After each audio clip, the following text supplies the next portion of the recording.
Welcome back to overHERE, the podcast from Outside in Music. I'm really excited today to be sharing a conversation that I had with a great alto saxophonist based here in New York named Andrew Gould. His new record, First Things First, comes out very soon, March 30th, 2018, on Outside in Music. And Andrew has been writing and arranging a lot of music. He's been playing all over this city, but I don't want to spoil anything for you guys. So we're going to let Andrew tell you about it right now.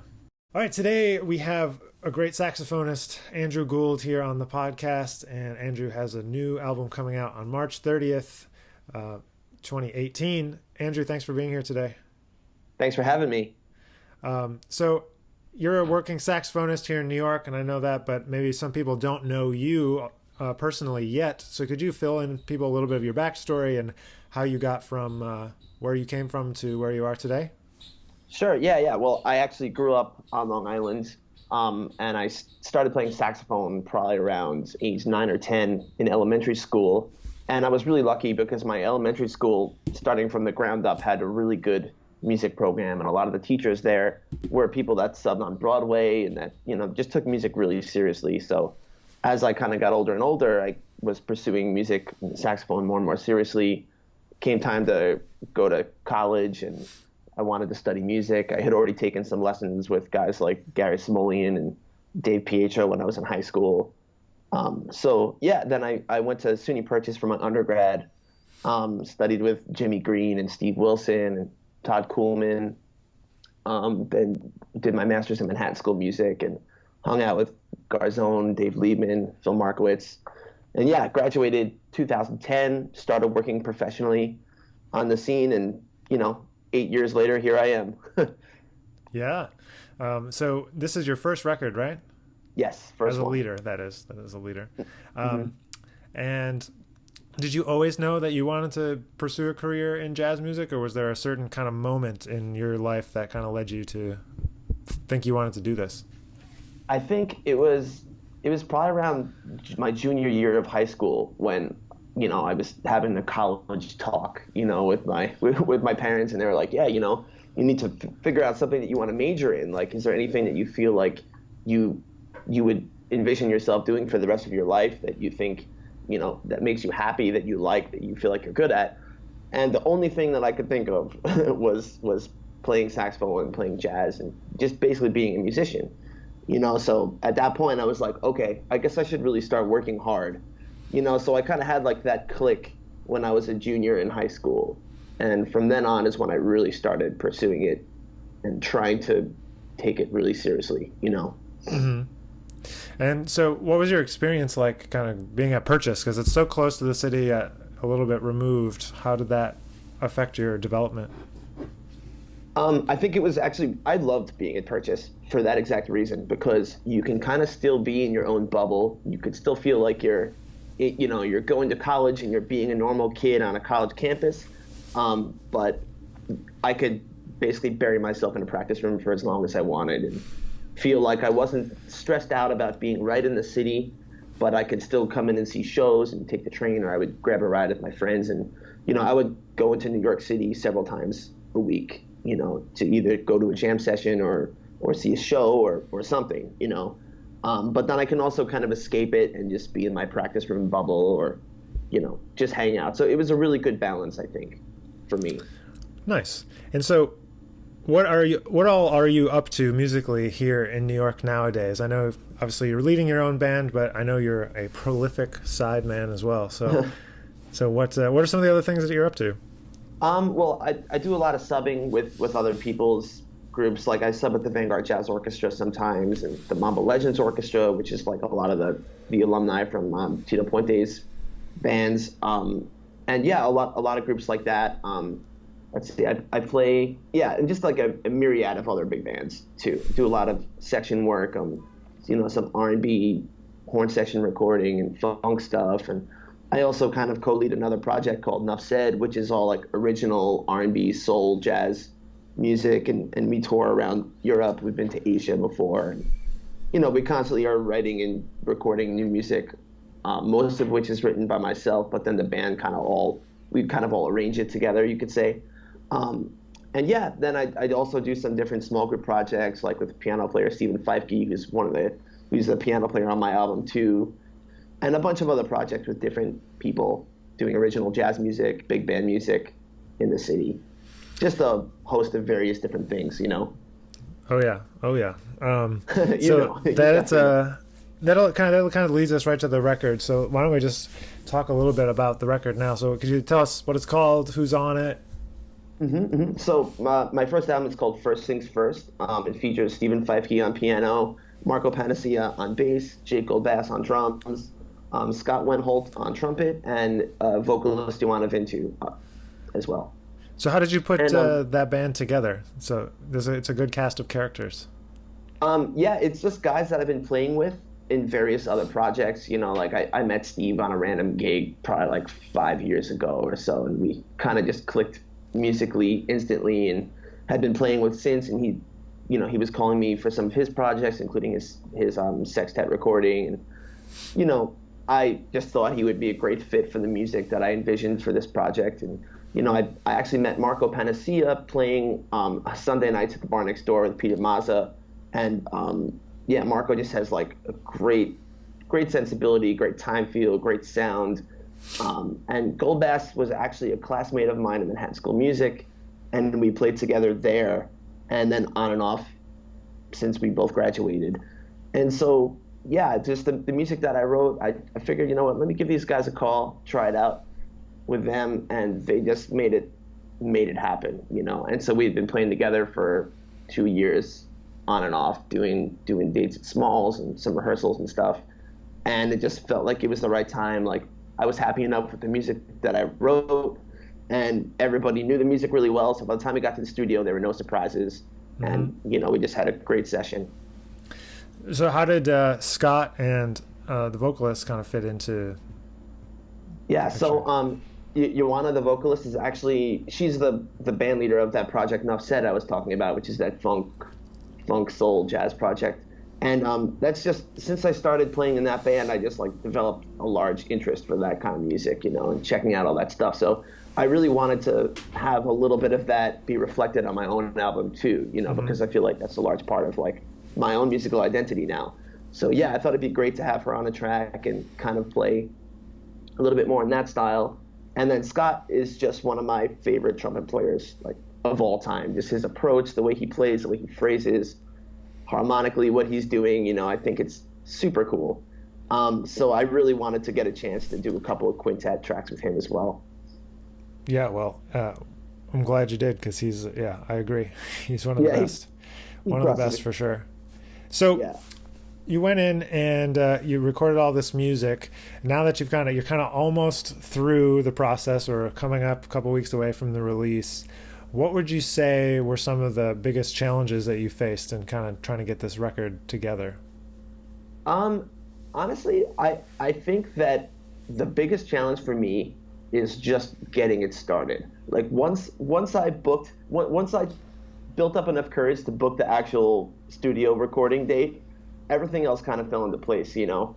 That gave me a jump start, and like inspiration wise, at least, to start writing music and really go for it. But it was just taking the initial step for me. And then everything else I felt like was, I mean, I don't want to say it was smooth sailing, because it's all hard work, you know, mm-hmm. but nothing about it was, I feel like, was ever really work, or it was actually like difficult. It was just time spent, but it was all like doing something that I enjoy. Even the mixing and listening back to this take and being like, oh boy, you know, or picking between one take or another, or deciding on a mix, or any of that kind of stuff. Like it was all great, and it was a huge learning experience too, you know. So now that just the initial step. Yeah, getting this started, it's always a challenge. So what would you say, you know, now as a grizzled veteran of making records, would you have any advice for, you know, younger musicians, maybe, you know, the next generation down from us, that are starting to think about this stuff and trying to make their own records? Yeah, well, I think, at least for me, the most important thing is don't rush. I definitely didn't rush into it, and I'm kind of happy about that. You know, I felt like I took my time and really waited until I was ready. At least I felt ready to put out something that was like a cohesive statement musically and represented, at least where I'm at musically now, And so I spent, like I said, I spent like the last 2 years just playing with basically the same band, and like by the time we even got to the studio, everybody already knew the songs super well. We already knew how we were going to shape the songs dynamically, like how each track was going to kind of come out, So there were no real surprises. It made for a very relaxed and fun studio atmosphere where we could just kind of let loose, And that's like the most important thing to me is like I don't really want to be worrying about, like how I'm going to shape this song musically or like not really being inside the music enough. Like having that is something that I already know, and I already know how to shape the music, and now it's just going in there and executing something that I'm used to with people that I'm used to playing with. I think that's really important is having like a developed band sound with people too. Mm-hmm. So what would you say is kind of the concept of the record? It's called First Things First. What do you, I know we've talked about the players, we've talked about some of the music. Can you tell us about the concept of this? Yeah, the concept, I actually called it First Things First literally because I just wanted this to be a collection of music that was the most important to me, that I feel like reflects the stuff that I've been doing since I started really working professionally in the city, and that's like that's literally what I mean by First Things First. And so yeah, it's a lot of music that's more or less it's pretty straight ahead for the most part because it's a lot of what I've been doing. But there's like a track on there that's like super funky, and I use like an effect pedal. There's another one that's like super slow and like almost like a 6/8 gospel-y kind of feel. That's the one that Ioana sings on. It's kind of like a slow R&B vibe.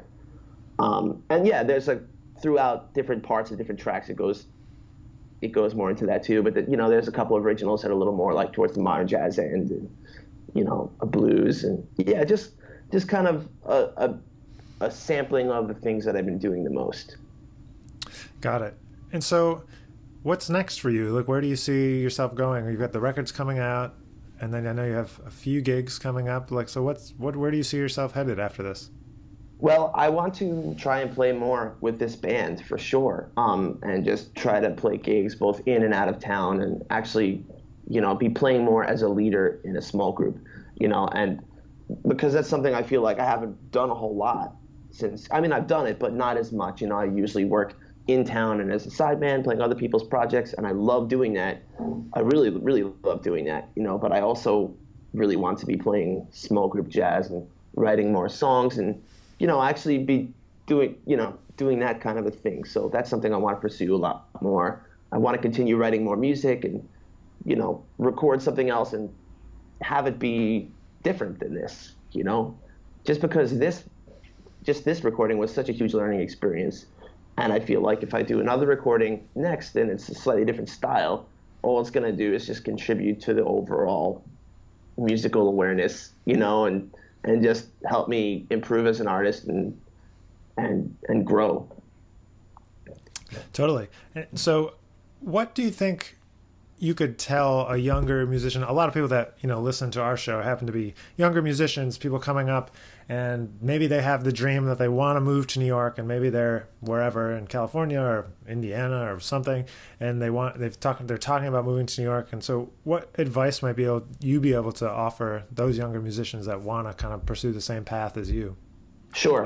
Well, I definitely get a lot of people asking that question too, students and young people also. And I think one of the most important things is that a lot of students come and they want to know like the simple solution to how do I get from where I'm at now to sounding like a professional or being a professional. And honestly, there's really no secrets. There's no shortcut. It's just hard work and practice and immersing yourself completely. And like when I was in school, I was listening to music 24/7. Like anytime I was like, if I was walking from one class to another, I was listening to music.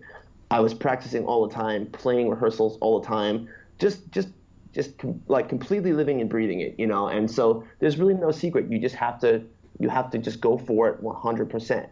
And you'll wake up 3 years later and you're not going to realize, you never realize how you improve from one day to the next day. But if you fast forward 3 years, you're going to be like, wow, So I think that's the important thing, is to just stay positive, stay motivated, and stay open to as many different things. Don't tell yourself, oh, like, I'm not into this style, I don't like this style. All right, maybe it's not your cup of tea, but I guarantee you that there's something good to be learning, to learn from it. A skill that you can attain from learning that style. And the more versatile you are, the more flexible you are, the more you're going to work as a professional musician. So stay open, stay positive, and work hard. And yeah, unfortunately, there's no huge secret. That's just how it is. Mm-hmm. So is there anything that you're doing now, either regularly or semi-regularly even, that you had no idea that you would be doing it, like when you were in college or coming up? That's a good question. I think, I never really thought that I would be playing as much like groove music and like funk and R&B. And that's, unfortunately, I'm ashamed to admit it, but that's a whole side of music that I didn't really check out or was totally fully aware of till after I graduated school. Mm-hmm. And I was on the scene and I was playing, and I found myself at like Club Groove or Cafe Wah or something with a band full of guys that are like R&B dudes, and they're like, this tune? And I'm like, no. And they're like, man, all right, you got to go check out like Maceo Parker or Grover Washington or whoever, or Marvin Gaye, and like learn this tune. And I'm like, wow, okay, I really have a lot of homework to do. And so it was a huge eye opener just to like realize that there's so much music out there. It's crazy. It's not just like learning all the jazz standards, that's super important, like extremely important, but you're going to wind up on a lot of gigs that have a whole different collection of music and require an entirely different style, and you can't play over that song and play like Charlie Parker, or else it's not going to sound right. Maybe Right. Some guys are going to dig it because they can tell where you're coming from, but a lot of people are not going to know what the hell's going on. And so that's what I mean. It's like, it's super important to be like as versatile and flexible as possible. That's something I'm still working on. I still get called for a gig and I'm like, oh man, like I got to check this shit out. Like, Mm-hmm. So yeah, I think it was really shocking to me just to see how many different styles of music there are, and how many people, in New York, there's a whole hip hop scene, and guys that can play you like this beat and that beat, from this record, and yeah, Jay Dilla this, and or then you go to, like another session at Rockwood Music Hall and they're calling all like top 40 stuff, and then you go to Smalls and it's all standards. It's like there's pockets, Yeah. and at least not everybody likes to do that. Not everybody wants to be flexible. People want to just focus on their one thing. But at least for me, like I kind of like the idea of being flexible, because I feel like it all contributes to your sound, Mm-hmm. and it opens you up to that many more potential gigs. Yeah, totally. Yeah, what I like to tell students is just like whatever thing that you're most passionate about, like whatever small niche of the music genre, that every other little niche has somebody like you that's equally as passionate about that thing. So Totally. if you want to like play in the city, you have to like think of that there's that guy, so you need to at least sort of try to get to his level on like whatever you're passionate about, because it's totally true, because it's just these guys, like you're saying, like all these little pockets everywhere of people doing super deep work like on whatever kind of music. But yeah, and I even had a lesson with Garzone when I was in Manhattan School of Music, and I think I brought that up when I finally started like realizing how people could get so specific in every style. And I was like, George, what do I do? Like, how can I possibly tackle all this stuff? And he's like, Ange, welcome to the new millennium. Like, you got to be on top of everything. Deal with it, bro. And I was like, all right, got you. Okay, here we go. That's awesome. Is there anything else you want to add, or anything you want to plug coming up, where people can get in touch with you, where they can get the record? Sure. Well, you can find my album, First Things First, is on iTunes, Amazon. I think it's going to be on Spotify pretty soon. And, Yep. There's some videos on YouTube. You can go to my website, andrewgouldmusic.com. There's going to be a pre-release show at Smalls on March 22nd at 10:30. For my Long Island crew, there's a show at the Jazz Loft on April 14th at 7 p.m. And then the next weekend, there's going to be a show at Jazz Standard, the brunch set, 12 p.m., and it's going to be live video, and Scott's going to be there, Ioana's going to be there, the whole band's going to be there. So yeah, March 22nd, April 14th, and April 21st. Amazing, man. Well, thanks so much. The record sounds really great, and so I'm really glad we could connect for a little bit today. Thank you very much for having me, Nick. You got it, man. Alrighty, take care. All right, take care. Well, there you have it. There was a great conversation I had with Andrew Gould. I'm really glad that he could be a part of our overHERE series here on the Outside of Music podcasts. If you're not already, subscribe on iTunes or your favorite place to listen to podcasts for something new every single Monday. And check out our YouTube channel. New videos dropping from 2 new artists very, very soon on the YouTube channel. And of course, thanks for listening. Thanks for being here. We'll be back again next week with another episode. So stay tuned and we'll talk to you soon.